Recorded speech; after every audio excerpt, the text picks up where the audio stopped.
David Abiker est avec nous, de même que Laurie Chollet-Va pour les sorties cinéma et ses coups de cœur dans quelques instants. David Bernard Werber sait nous surprendre. Son dernier livre paraît demain chez Albin Michel. Il est intitulé Depuis l'au-delà, puisque, en toute logique, c'est le mort lui-même qui mène l'enquête. Alors chaque année en octobre, c'est une tradition, il faut le savoir, Bernard Werber sort un livre. C'est souvent à la croisée de la science-fiction, de l'anticipation, et puis aussi évidemment du roman, parce qu'il aime raconter des histoires. Et là, cette fois, c'est l'histoire d'une médium qui a rendez-vous avec, disons, un client. Le client lui dit, il commence à parler avec elle, et la médium lui annonce que s'il est en contact avec elle, c'est qu'il y a de grandes chances qu'il soit mort. Et le client lui dit, il est fort probable que j'ai été assassiné, il va falloir m'aider.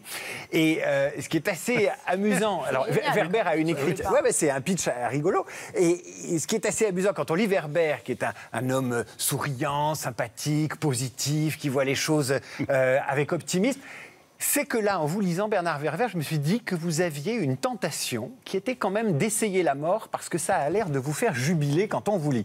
Alors, ma question, c'est, si vous pouviez tenter en revenant, est-ce que vous le feriez ? Non. Ah non, parce que j'adore être dans la chair, j'adore être vivant.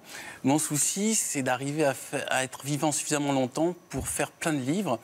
Et je suis conscient. D'ailleurs, ce que dit un peu Depuis l'au-delà, c'est qu'on devrait tous le matin se lever en disant « Quelle chance j'ai d'être vivant une journée de plus ». Oui, mais votre Maccabée, il est très heureux. Enfin, je veux dire, il ne s'apitoie pas sur son sort, il est curieux, il prend les choses en main, il prend sa mort en main pour savoir qui l'a tué. C'est-à-dire qu'une fois qu'il est mort, il comprend tout. Il est trop tard. La problématique, c'est si les morts pouvaient, et si les vivants savaient. Lui, il sait, mais il ne peut plus agir. Donc heureusement, il va rencontrer Lucie Filippini, qui, elle, est une médium, mais qui ne sait pas enquêter. Donc il va l'aider depuis l'au-delà à enquêter dans le monde des vivants. Mais c'est deux handicapés qui sont dans le mauvais endroit, mais qui vont enquêter en parallèle pour essayer de trouver qui l'a tué et résoudre cette énigme. Mais vous l'avez quand même, vous, ce fantasme, orchestrer votre mort, parce que là, vous écrivez la mort. Vous décrivez la mort de votre double de roman. Gabriel Wells, c'est votre double. Il revient souvent dans vos romans. Vous le citez, vous citez les livres qu'il a écrits. Vous vous dites, moi, je vais mettre en scène ma mort ? Moi, j'aimerais bien pouvoir mettre en scène ma mort. J'aimerais bien pouvoir gérer ça. C'est-à-dire ne pas la subir, mais un peu l'organiser.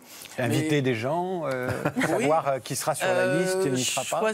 Moi, je trouve l'idéal, si je devais gérer ça, j'aimerais être enterré à même la terre pour pouvoir être mangé par les vers et rentrer dans un cycle de vie. C'est-à-dire la terre m'a nourri, j'aimerais la nourrir en retour. Je trouve ça un peu bizarre, mais ça n'a rien à voir avec le livre, qu'on soit dans des cercueils étanches et que les vers ne puissent pas nous manger. Mais c'est dégueulasse ce que vous dites là. Non, non.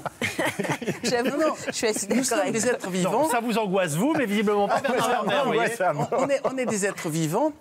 On a bénéficié de la planète, de l'air, d'éléments qui datent du Big Bang. Et ils sont en nous et je trouve qu'on doit continuer le cycle. On ne doit pas s'isoler dans des sachets plastiques et se couper du système, de l'écosystème global. Alors, donc si je pouvais, j'aimerais être enterré nu, de manière verticale, parce que j'ai vécu de manière verticale, et puis nourrir un pommier ou nourrir un arbre fruitier de telle manière qu'à nouveau des gens puissent être nourris à travers mes oligo-éléments. Alors, donc il y a aussi un fantasme de vie éternelle dans l'arbre que veut nourrir Bernard Werber.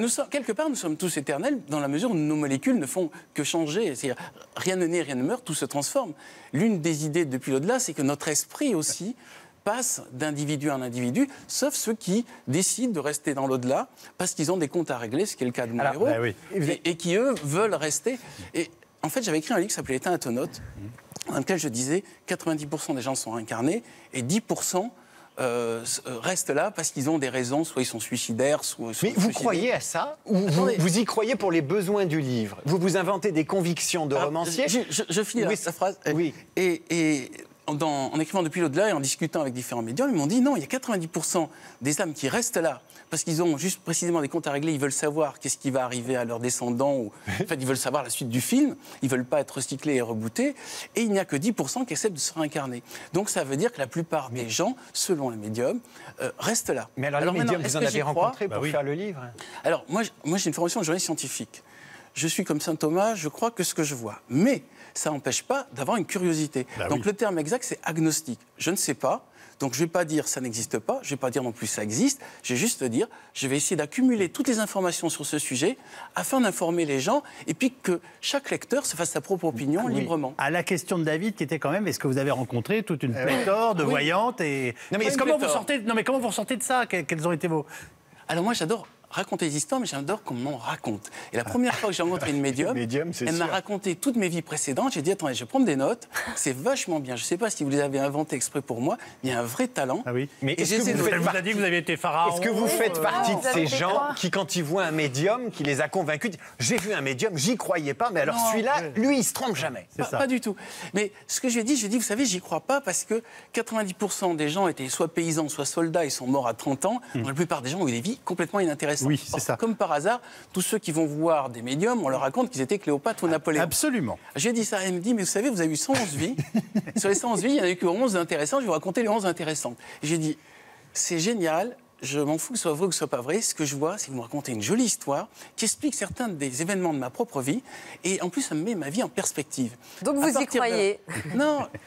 Est-ce qu'il est autorisé une troisième position qui est, je me renseigne, mais pour l'instant, je n'ai pas d'opinion fixe. Pourquoi pas? Et oui, Voilà. parce que c'est votre truc, ça. On vous accuse à chaque fois, parce qu'à chaque fois qu'il sort un livre, vous avez tous les scientifiques pur jus qui disent il y a des choses fausses, c'est pas vrai. Et puis il y a les gens qui croient à l'irrationnel. Vous êtes où? Est-ce que vous êtes du côté de ceux qui disent je croyais pas au médium, mais j'en ai vu un, c'est super? Ou alors de ceux qui disent qu'ils croient à l'irrationnel? Vous êtes un rationaliste, vous, je pense. Je crois qu'il faut rester ouvert à tout. Et voilà. Et c'est pour ça que j'aime bien ce mot agnostique, ça veut dire qu'il ne sait pas. Donc ne sachant pas, et je suis humblement un grand ignorant sur cette planète, et même si j'ai eu plusieurs vies, elles ne m'ont pas forcément donné 111. des certitudes, je suis quelqu'un qui est curieux. Voilà, et j'écris pour les gens curieux. Tous les gens qui ont des certitudes, ça existe ou ça n'existe pas, ils vont être peut-être très déçus en lisant Depuis l'au-delà. Depuis l'au-delà, c'est une proposition d'un système qui serait que les âmes restent là et qu'on peut se connecter. Mais ce que racontaient la plupart de mes médiums, c'est qu'ils s'ennuient, se font chier, et du coup, dès quelqu'un les appelle, dès quelqu'un les appelle, ils arrivent. Donc, en fait, le problème, c'est pas de les appeler, c'est plutôt d'être déconnecté des amérantes. Il y a une médium qui me racontait qu'elle est dérangée à la nuit à 2h du matin. Il y a une dame qui arrive, qui lui dit je veux parler à ma fille. Elle dit comment elle s'appelle votre fille? Elle fait je me rappelle pas. Vous vous appelez comment? Elle fait je me rappelle pas non plus. Madame, il est 2h du matin, et c'est moi, je vais dormir. Et ça, c'est le quotidien de cette médium. Et je me suis dit tiens, ça, c'est un système logique, vraisemblable. Donc, pour moi, c'est un système romanesque. Je ne suis que romancier, je ne suis ni prédicateur, ni scientifique. Ce que je raconte, c'est pour faire rêver les gens et se faire poser de nouvelles questions.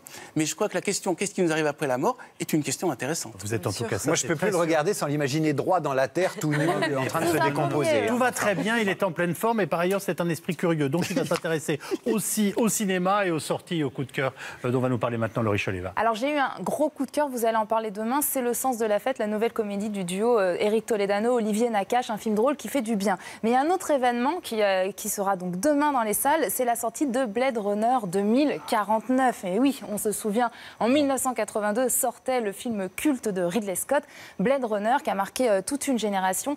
35 ans plus tard, enfin, parce que des millions de fans l'attendaient avec impatience, suite, pas suite, remake, qu'est-ce qui se passe? Il y avait plein de rumeurs. Eh bien oui, Denis Villeneuve sort son Blade Runner 2049. Alors je vous rappelle juste l'histoire. Blade Runner, c'était l'histoire de robots humains, les réplicantes dotés d'émotions, qui se sont rebellés pour lutter contre leur fin programmée et qui étaient traqués par le personnage incarné par Harrison Ford. Là, on est en 2049. Il y a une multinationale qui contrôle donc le monde et qui fabrique des réplicantes plus obéissants. Donc voilà, ils sont disciplinés et ils vont, eux, chasser les derniers révoltés. C'est assez compliqué comme ça à raconter, mais en fait, c'est très simple. Et surtout, la bonne nouvelle, c'est que si vous n'avez pas vu le premier Blade Runner, vous pouvez tout comprendre puisque c'est une histoire nouvelle. Regardez la bande-annonce. Humanity cannot survive. Replicants are the future of the species. But I can only make so many. He's got every gun in the city. I've got you. We have to stop him. What do you want? I thought you might be able to help me with the case. What's the plan? We don't run.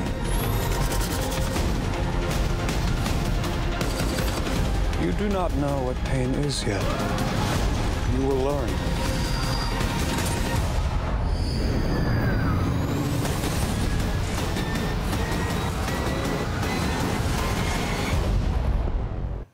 Alors, je vais arrêter le suspense, c'est génial. Hein, voilà. Je tiens à vous le dire directement. Ryan Gosling, donc vous venez de le voir, c'est la star du film. Il fait du Ryan Gosling, c'est-à-dire qu'il parle peu, il est mystérieux, il est calme, mais ça colle parfaitement avec son personnage. Et puis surtout, vous retrouvez toute l'ambiance visuelle qui a fait le succès du film original de Ridley Scott. Et Denis Villeneuve est très fidèle à ce que Ridley Scott a essayé de créer, à cette esthétique particulière, à ces villes futuristes. Donc vraiment, il faut aller le voir. Ça va être l'événement, je pense, de cette rentrée. Je peux dire une petite chose? Bien sûr. Quand même inspiré d'un livre de Philippe Cadic qui s'appelle « Est-ce que les robots rêvent de moutons électriques ?» Et Philippe Cadic est le grand maître de la littérature qui ouvre justement la science-fiction pour faire passer de la philosophie. Et je crois que la fonction de la science-fiction n'est pas de parler de technologie, mais de parler de nouvelles questions philosophiques. Et ce film, le premier Blade Runner était extraordinaire. Et en effet, vous me donnez envie de voir le suivant. Et questionne toujours notre futur. Et ça fait 37 ans que j'attends. Donc merci beaucoup Voilà, de nous avoir initiés. Merci beaucoup Bernard Werber. Depuis l'au-delà apparaît donc demain aux éditions Albin Michel.